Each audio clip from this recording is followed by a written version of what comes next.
नमस्कार दोस्तों आखिर सिद्धियों को कैसे प्राप्त करें ये जानने की इच्छा बहुत से लोगों में होती है। हालांकि मैं कहूंगी कि आप सबको रिद्धि सिद्धियों से दूर ही होना चाहिए, क्योंकि रिद्धि सिद्धियां हमारे आगे एक दीवार का काम करती है, हमें रोकने का काम करती है। ये हमें आगे नहीं जाने देती है। जो लोग खुद को रिद्धि सिद्धियां प्राप्त करने में खुद को एक सीमा में रख देते हैं, वो कभी सीमा से बाहर नहीं जा सकते हैं। फिर जो आपके अंदर एक बौद्धिक शक्ति जन्म ले सकती थी, फिर वो नहीं ले सकती है। हालांकि सिद्धियों को प्राप्त करने से या उन्हें यूज करने से कभी आत्मज्ञान संभव नहीं होता है, लेकिन फिर भी आपको सिद्धियों की नॉलेज होनी चाहिए। पर मैं आपसे कहूंगी कि इसके अंदर उलझना नहीं है। देखो दोस्तों, सिद्धियों में प्राप्त करने जैसा कुछ भी नहीं है। प्राप्त तो वो किया जाता है जो आपसे दूर हो, जो पहले से ही आपके अंदर हो।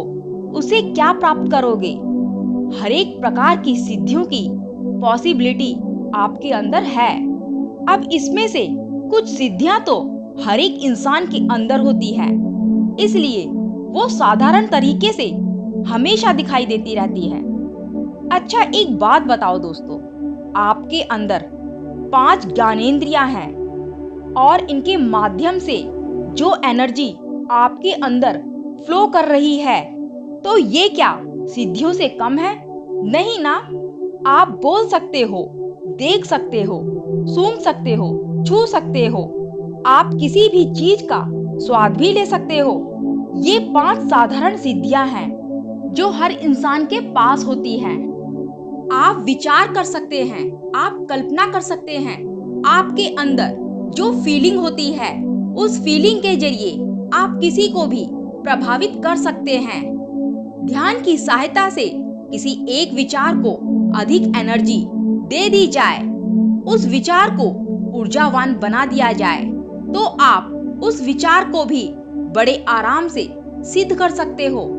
आपके अंदर कल्पना से उठा विचार भी सिद्ध हो सकता है। तो दोस्तों, ये तो थी बिल्कुल सामान्य सिद्धियां जो हर इंसान के पास में होती हैं, लेकिन फिर भी इंसान इन सिद्धियों से संतुष्ट नहीं होता है।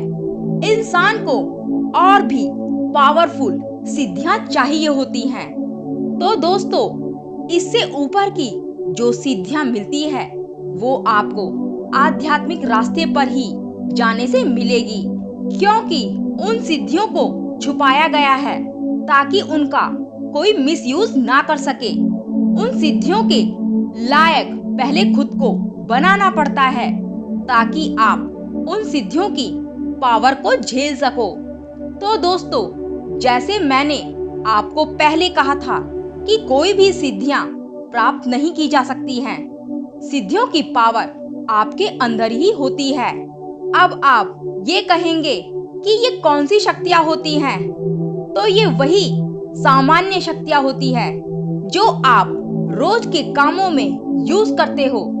आपके पास 5 इंद्रियों की पावर, आपकी जो काम वासना की ऊर्जा है, इन्हीं शक्तियों को अपने अंदर इकट्ठा करके किसी एक बिंदु पर लाकर सिद्धियों को सिद्ध किया जा सकता है।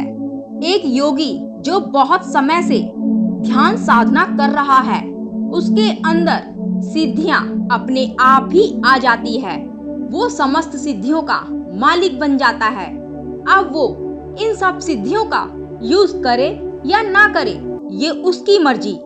वैसे जो सच्चे साधक होते हैं, उन्हें इन सिद्धियों से कोई फर्क नहीं पड़ता है। आपने एक सच्चे योगी को देखा होगा कि उसकी उम्र के साथ साथ उसकी इंद्रियों की पावर कभी खत्म नहीं होती है।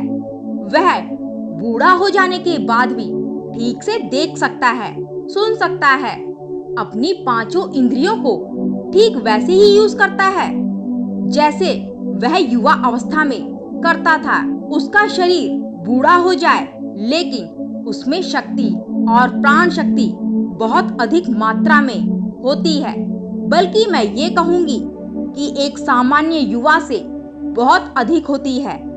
जैसे कि आप संसार को देखने में आप अपनी एनर्जी को खत्म करते हैं, आप अपनी आंखों से बाहर के नजारों को देखते हो तो आप अपनी आंखों की शक्ति को उतना ही खत्म करते जाएंगे। आप इस संसार में रहकर सब कुछ बेकार की चीजों को सुनकर अपनी सुनने की शक्ति को खत्म करते जाते हैं। आप बिना सुने रह ही नहीं सकते हैं। ऐसे ही आपकी कल्पना शक्ति होती है। आप जितना शांत बैठोगे उतना ही आपके अंदर विचार चल रहे होते हैं। तो आप हमेशा अपनी पांचों इंद्रियों के जरिए या विचारों के जरिए अपनी शरीर की शक्ति को खर्च करते जाते हैं। लेकिन एक योगी ठीक इससे अलग काम करता है। वह अपनी आंखों को बंद करके प्रभु के ध्यान में बैठ जाता है। आंखों के बंद होने के बाद आंखों की जो पावर होती है उसका खर्च होना बंद हो जाता है। अब वह बाहर की चीजों को नहीं देखती है। अब वो देखती है जो उसके अंदर चल रहा होता है। यानी कि जो पावर होती है वो आपके अंदर पलट जाती है। अंदर के दृश्य देखने के लिए जो आपको देखने की एनर्जी मिली थी उसे आपने खर्च नहीं किया है, जो कि आप अपने बूढ़े होने पर भी आपको दिखाई देगा।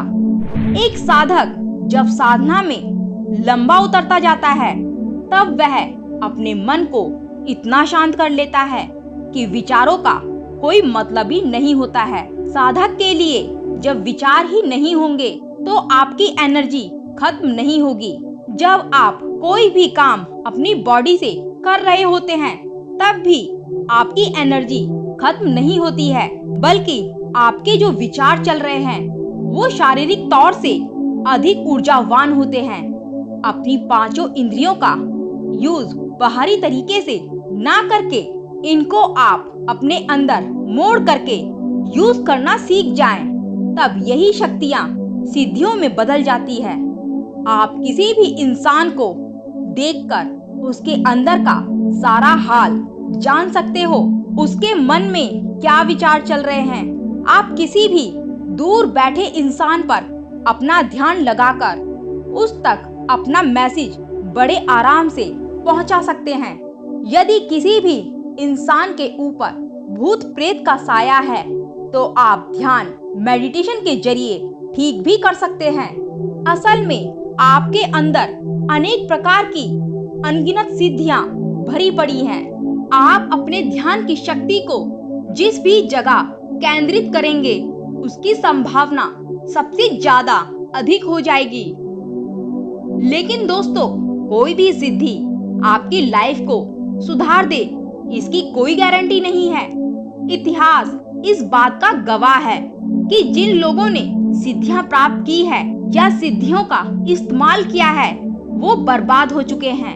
ये सिद्धियां हमें इसलिए मिलती हैं ताकि हम बिना स्वार्थ के दूसरों की हेल्प कर सके। जब हम ध्यान मेडिटेशन करते हैं तो प्रभु हमारी परीक्षा लेता है, और वो इसी तरीके से लेता है। जब हमारे पास सिद्धियां आ जाती हैं तो कहीं हम उन सिद्धियों के चक्कर में अपने लक्ष्य को ना भूल जाएं। ये हमारी सबसे बड़ी परीक्षा है। तो दोस्तों, वीडियो कैसी लगी कमेंट करके जरूर बताना और वीडियो को लाइक जरूर करना। नमस्कार दोस्तों।